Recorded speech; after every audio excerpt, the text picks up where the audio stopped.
আজ রাতটা পেরোনি, কাল রবিবার, আর রবিবার রাতটা খালি পেরোনোর অপেক্ষায় অনেক যুবক ছেলে বসে আছে, অনেক যুবতী মেয়ে বসে আছে। মুসলমানের ছেলে মেয়ে, তুমি শাড়ি ছায়া ব্লাউজ পরে নতুন জামা কাপড় পরে বেরোবে সরস্বতী ঠাকুর দেখতে। হ্যাঁ মুসলমানের বাচ্চা, বাপরে বাপ, মুসলমান তোমার জন্য এটা শরীয়ত সম্মত নয় বাবা। বাস্তবটাই বললাম, তুমি আমারে খারাপ বলো আর ভালো বলো, বাস্তবটাই বললাম। যার ধর্ম তারা করুক, তোমার ধর্মে ওটা নয়, তোমার ধর্মে ওটা নয় বাবা, এটা আমাকে বলতে হবে। যদি আমি না বলি, কিয়ামতের মাঠে আল্লাহ আমার জবানটাকে টেনে ছিঁড়ে দেবে। চলুন, তো নবীজি করলেন কি, বেলালকে জিজ্ঞাসা করলেন। বেলাল বললেন, ইয়া রাসূলুল্লাহ, ইসলামের জন্য আমি দুটো কাজ করতে পারি। কি কি? এক নম্বর, আমি কোনোদিন নাপাক অবস্থায় জীবনযাপন করি না, নাপাক অবস্থায় থাকি না। তো নবীজি বললেন, কিরকম? বলছে, ইয়া রাসূলুল্লাহ, আমি যদি কোনো মুহূর্তে যদি নাপাক হয়ে যাই, সঙ্গে সঙ্গে গজু গোসল তায়াম্মুম যেটা প্রয়োজন সেটা করি, আমি পাক হয়ে যাই, এক নাম্বার। আর কি করো? বলছে 2 নাম্বার করি কি, আমি পবিত্রতা অর্জন করে 2 রাকাত তাহিয়াতুল ওযুর নামাজ আদায় করি। জোরে বলুন সুবহানাল্লাহ। এবার জাহান্নামায় নবীজি কি দেখলেন এই কথা শুনে নিন, দয়া করে আপনাদের অনুরোধ করছি। নবীজি বলছেন, জাহান্নামার গেটে নবীজি বললেন, আমি দেখতে পেলাম যুবক আর যুবতীদের লজ্জাস্থান থেকে পুঁজ আর রক্ত বেরোচ্ছে, আর তারা খুব চিৎকার করছে। আল্লাহর নবী বললেন, আমি জিবরাইলকে জিজ্ঞাসা করলাম, মান হাউলা গিয়া আখি জিবরাইল, ও ভাই জিবরাইল, এরা কারা? জিবরাইল বলেন, আজ-জুনাত, এরা হলো ব্যভিচারকারী নারী আর পুরুষ, পৃথিবীতে জেনা করে করে করে বেড়াতো। এই যুবক, তুমি জেনা করো না, বিয়ে করে নাও। আমরা না এমন মানুষ, কোনো মানুষ যদি শরীয়ত সম্মত 2টো বিয়ে করে, আমরা সেই লোকটাকে চরিত্রহীন বলে আখ্যা দিই। কে তো না বাবা। আচ্ছা বলুন তো দেখি, শরীয়ত সম্মত 2টো বিয়ে করা এবং আল্লাহর কোরআন মোতাবেক সংসার চালানোটা ভালো, না বাড়িতে একটা বউ রেখে অন্যের বউগুলোকে খাওয়া ভালো? বলুন বলুন বলুন। শরীয়ত সম্মত। এই জন্যই আল্লাহ বলেছে 2, 3, 4টে বিয়ে করতে। কেন বলেছে? যে তুমি একটা স্ত্রী, তোমার মন পোষাচ্ছে না, তোমার যদি ক্ষমতা থাকে, খাওয়াবার ক্ষমতা এবং ন্যায় বিচার করার ক্ষমতা, শুনে রেখে দিন, কোরআনে আছে মাসনা ওয়া সুলাসা ওয়া রুবা। আল্লাহ বলছেন 2, 3 অথবা 4টে বিয়ে করতে পারো। ফাইন খেফতুম আল্লাহ তাআদিলু, যদি তোমাদের ভয় হয় স্ত্রীদের মাঝে ন্যায় বিচার করতে পারবো না, তাহলে ফাওয়াহিদাতান, একটা বিয়ে করো। এই আয়াতের তাফসিরে আমি বহুত হাদিস তুলে দিয়েছি। এই আয়াতের তাফসিরে আমি যে তাফসিরটা লিখছি বাবা, তাফসিরটার নাম হলো তাফসির আবু বকর সিদ্দিক। এই তাফসির যেদিন আপনাদের হাতে এসে পৌঁছাবে, সেদিন হয়তো আমি আর এই পৃথিবীতে থাকবো না, অন্ধকার নীরব নগরে চলে যাব। যাওয়ার আগে কথাগুলো বলে যাচ্ছি, বাড়ি থেকে ভাববেন, মনে রাখবেন। এই আয়াতের তাফসিরে বলা হয়েছে কি, কোনো পুরুষ যদি 2টো বিয়ে করে আর 2 স্ত্রীর মাঝে যদি ন্যায় বিচার করতে না পারে, বড় বউটার দেখে না ছোট বউটার না খালি ঘরে, আর ছোট বউটার নে ঘরে দেখে না বড় বউটার নে খালি ঘরে, এই কাজ যদি করেছে, ন্যায় বিচার যদি না করতে পেরেছে, ওই স্বামীকে কিয়ামতের মাঠে আল্লাহ পঙ্গু করে তুলবে। পঙ্গু ভাষাটা বোঝেন বাবা? পঙ্গু করে তুলবে। মনে রাখবেন, 2টো বিয়ে করা মানে খুব মহামারী কাজ নয়। আর এই আধুনিক বিজ্ঞানের যুগে 2 স্ত্রীর মাঝে ন্যায় বিচার করার খুব কঠিন গো বাবা। যাই হোক, চলুন এবার আসছি। আল্লাহ নবী বললেন, আজ-জুনাত, ওরা হলো ব্যভিচারকারী নারী আর পুরুষ, পৃথিবীতে জেনা করে করে বেড়াতো, পৃথিবীতে জেনা করে করে বেড়াতো। আমি জানি না, আল্লাহ ভালো জানেন, আল্লাহ ভালো জানেন। আমার মুসলিম ঘরের ছেলেমেয়েরা সোমবারে সরস্বতী পুজোর নাম করে তারা যে কি করবে আল্লাহ ভালো জানে। তবে আমি ছেলেদেরকে বলছি, মেয়েদেরকে বলছি, খবরদার। কোরআনে আল্লাহ পাক বলেছেন, লা তাকরাবুজ জিনা, ব্যভিচার করা তো দূরের কথা, ব্যভিচারের ধারে বাড়েও যেও না। ইন্নাহু কানা ফাহিশা, এটা খুব নোংরা কাজ। ওয়াসা সাবিলা, খুব বাজে রাস্তা। ব্যভিচার করলে কি শাস্তি? কোরআনে বলা হয়েছে, আয-যানিয়াতু ওয়াজ-যানি ফাজলিদু কুল্লা ওয়াহিদিম মিনহুমা মিয়াতা জালদা। ব্যভিচার করলে 100 গা বেত মারা হবে তাকে। অনুরোধ করে বলে যাচ্ছি, ব্যভিচার থেকে দূরে সরে থেকো। আসছি। এরপরে নবীজি বলছেন, আমি জাহান্নামার একটু দূরের দিকে লক্ষ্য করে দেখলাম, জাহান্নামার একটু ভিতরের দিকে লক্ষ্য করে দেখছি, কিছু ব্যক্তিকে ফেরেশতারা জিভটাকে টেনে ধরে আগুনের কাঁচি দিয়ে কাটছে। কি আশ্চর্য! আর ওই ব্যক্তিগুলো খুব চিৎকার করছে, খুব চিৎকার করছে। আর ফেরেশতারা জিভটাকে টেনে ধরে আগুনের কাঁচি দিয়ে কাটছে, আর ওই ব্যক্তিগুলো খুব চিৎকার করছে। আল্লাহ নবী বললেন, আমি জিব্রাইলকে জিজ্ঞাসা করলাম, ও ভাই জিব্রাইল, মান হাউলা কি আখি জিব্রাইল, ও ভাই জিব্রাইল, এরা কারা? জিব্রাইল বললেন, এরা হলো আপনার উম্মতের মধ্যে বক্তা। কি বলল? বক্তা। বলছে আমার উম্মতের ভিতরে এরা বক্তা? বলছে হ্যাঁ। এরা কি করতো? এরা লোককে বলে বলে বেড়াতো ভালো ভালো কথাগুলো, এরা নিজেরা করতো না। লোককে বলতে লেকচার দিত, কিন্তু নিজেরাই এটা করতো না। বাপেরা, এই আয়াতের তাফসীর আল্লাহ বলছে শুনুন, আতা'মুরুনা আন-নাসা বিল বিররি ওয়া তানসাউনা আনফুসাকুম ওয়া আনতুম তাতলুনাল কিতাব আফালা তাকিলুন। 1 নম্বর পারার 5 নম্বর পৃষ্ঠার 8 নম্বর লাইন, সূরার নাম সূরা বাকারার মধ্যে আল্লাহ বললেন, আতা'মুরুনা আন-নাসা বিল বিররি, তোমরা মানুষকে ভালো কাজের আদেশ করো, ওয়া তানসাউনা আনফুসাকুম, তোমরা নিজেরাই ভালো কাজ থেকে ভুলে থাকো, ওয়া আনতুম তাতলুনাল কিতাব, তোমরা কি কিতাব পড়ো না, আফালা তাকিলুন, তোমাদের কি কোনো জ্ঞান গম্য নাই? জ্ঞান নাই? ও বাবা, নামের পারে এতগুলো ডিগ্রি আছে, নামের পরে দেখবেন জ্ঞান নেই। মানে আল্লাহ বলে, তোমার জ্ঞান থাকলে কি হবে? তুমি জ্ঞান পাপী। তোমার জন্য আমি আল্লাহ কি করেছি শোনো।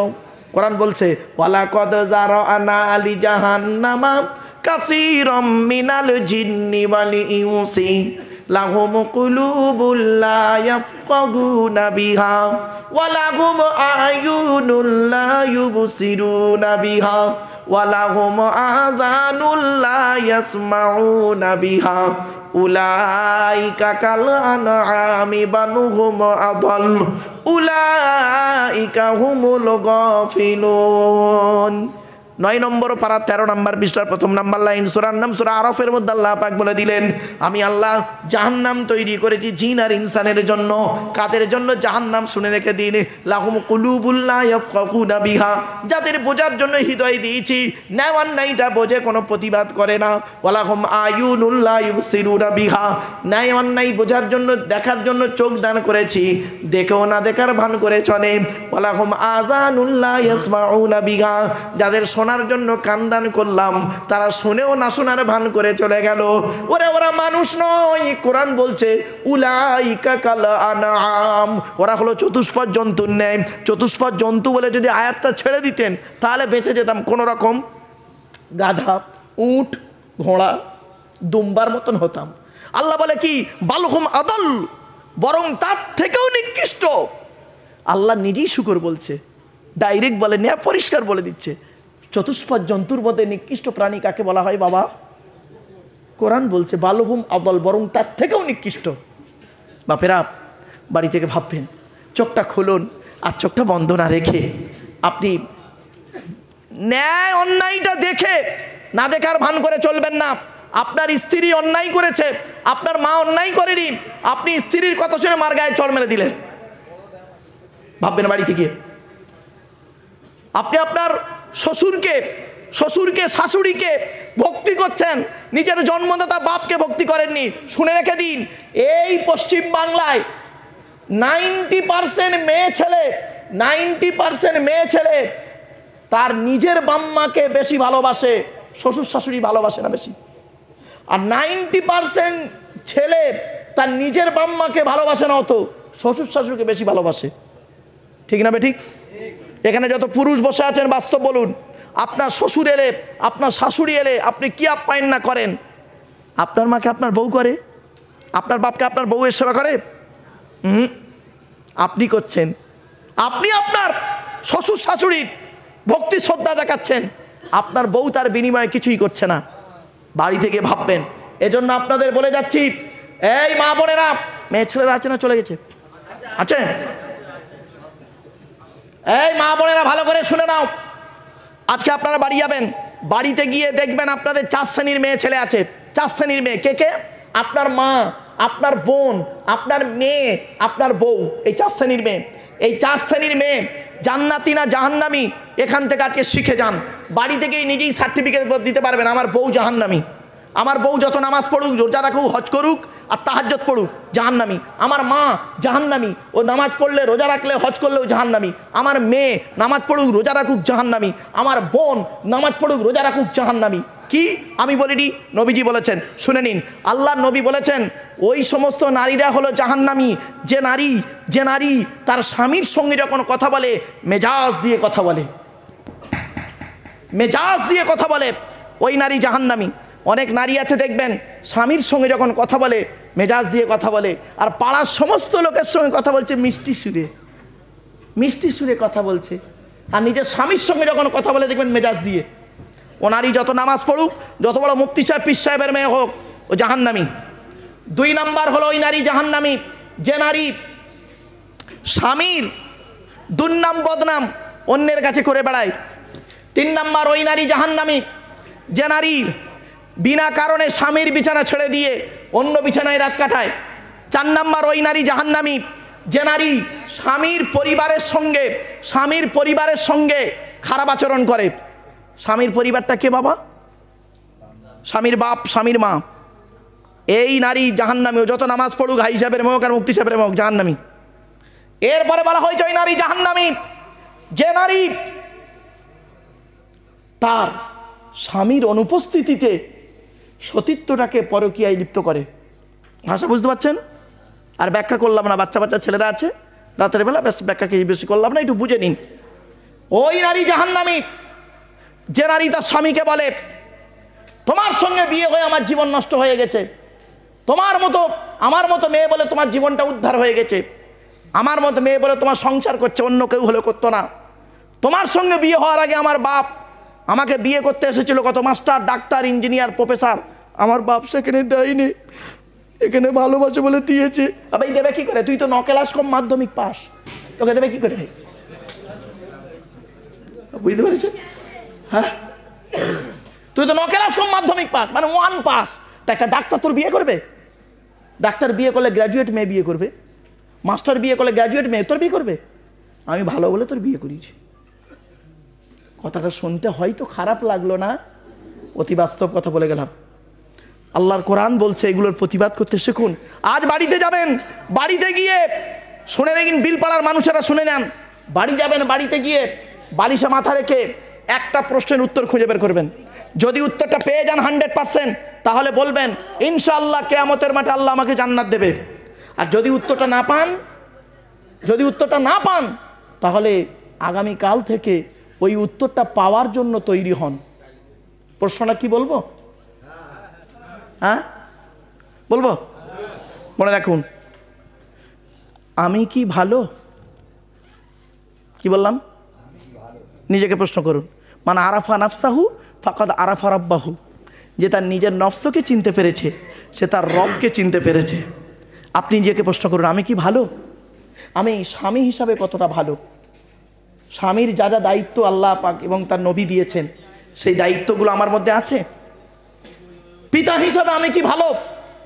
আল্লাহ পাক কোরআনে এবং হাদিসে, নবীজি হাদিসে পিতার দায়িত্ব যা যা দিয়েছে সেই দায়িত্বগুলো আমি পালন করেছি?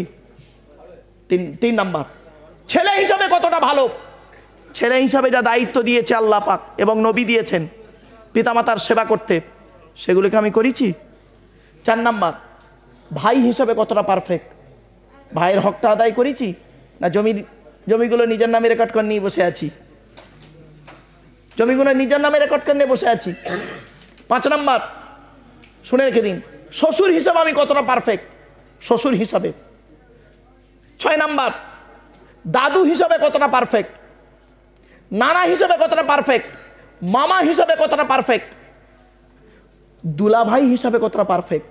খালু হিসাবে কতটা পারফেক্ট? ফুপা হিসাবে, মানে জামাই বাবু বলেন নাকি? হ্যাঁ, ফুপুর বরকে কি বলেন? জামাই বাবু হিসেবে কতটা পারফেক্ট? আপনি কি ভাবছেন আপনাকে এমনি সহজে ছেড়ে দেওয়া হবে কিয়ামতের মাঠে? শুনে নিন, কিয়ামতের মাঠে 2 ধরনের প্রশ্ন হবে।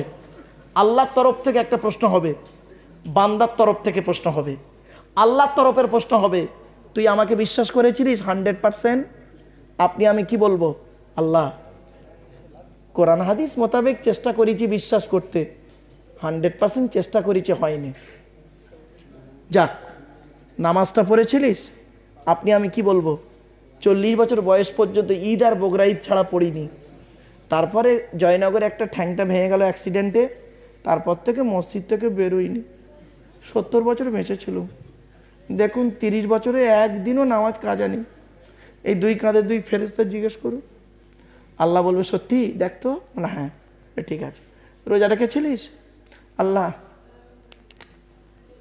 রোজা তো 40 বছর পর্যন্ত রাখিনি, মাঝে মাঝে বন্ধুদের পাল্লায় পড়ে রাখতাম, 2 নম্বরি করে খেয়েও নিতাম। তবে আল্লাহ, রোজা রাখতে না পারলে ইফতার তো করেছি, রাগ করবেন না।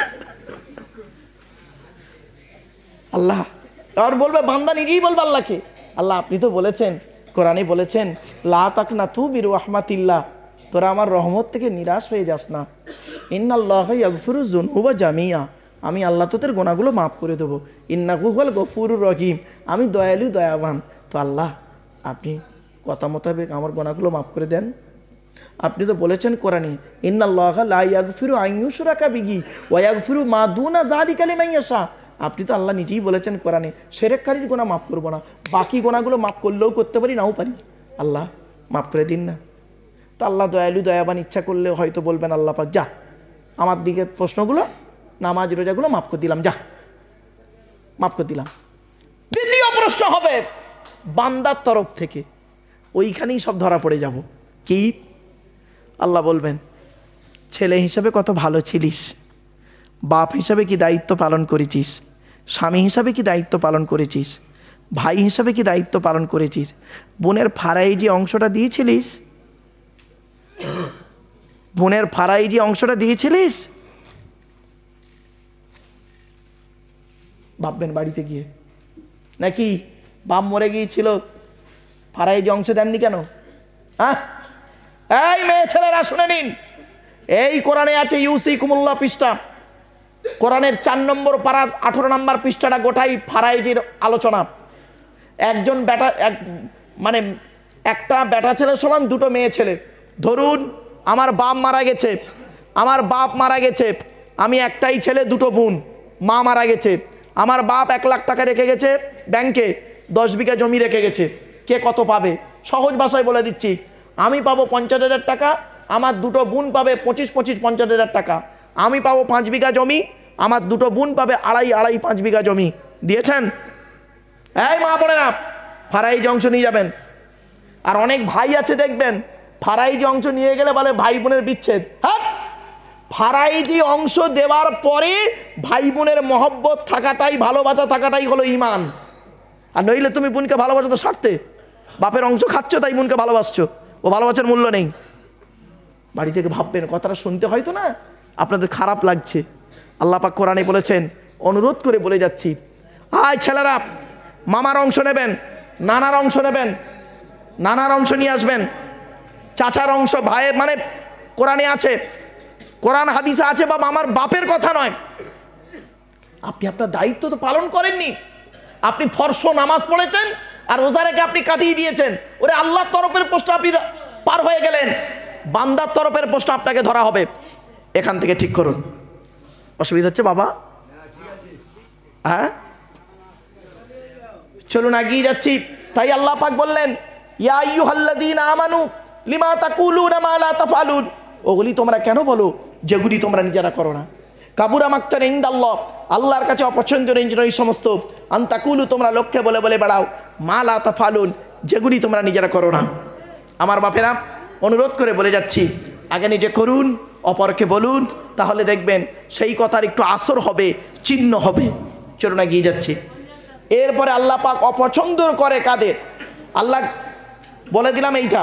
আর আল্লাহ পছন্দ করে কাদের, কোরআনে আল্লাহ পরের আয়াতে বলছে, ইন্নাল্লাহা ইউহিব্বুল্লাযীনা ইউকাতিলুনা ফী সাবিলিহি সাফফান কাআন্নাহুম বুনিয়ান